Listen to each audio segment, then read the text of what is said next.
جب جب آپ کو زندگی میں کبھی تنگی کا سامنا ہو تو کسی انجان انسان کی مدد کریں۔ آپ لوگوں کی زندگیوں میں آسانیاں پیدا کرو، اللہ تعالیٰ آپ کی زندگی میں آسانیاں پیدا کرے گا۔ زندگی کے فیصلے جذبات سے نہیں، حقائق سے کرو، کیونکہ ہر آنسو بے گناہی کی دلیل نہیں ہوتا۔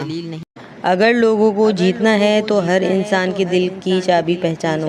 لالچی کو نصیحت مت دو، اسے تھوڑا سا لالچ دو، یہی اس کا راستہ ہے۔ غرور کرنے والے سے بحث مت کرو، اسے جھکاؤ مت، خود جھک جاؤ، اس کا غرور اسی وقت ٹوٹ جائے گا۔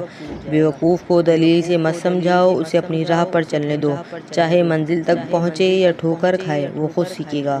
عالم سے کچھ مت چھپاؤ، اسے سچائی دو، کیونکہ اس کی آنکھیں جھوٹ کے سائے بھی دیکھ لیتی ہے۔ جو اکیلا ہے اسے نصیحت نہیں، صرف ساتھ چاہیے، ایک ہاتھ پکڑ لو، دنیا جیت لے گا۔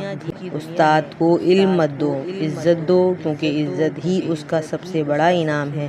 ساس کو طعنے مت دو، میٹھے بول دو، کڑواہٹ خود ختم ہو جائے گی۔ بیوی کو ہیرے نہیں توجہ دو، اس کا دل تمہارے وقت سے روشن ہوتا ہے۔ نوکر کو حکم سے نہیں، عزت اور اچھی تنخواہ دو، وہ وفادار ہو جائے گا۔ دوست کو تحفے نہیں، صرف تمہارا اعتماد چاہیے۔ دشمن سے مت لڑو، ہاتھ جوڑ دو، شاید وہ بھی نفرت سے تھک چکا ہو۔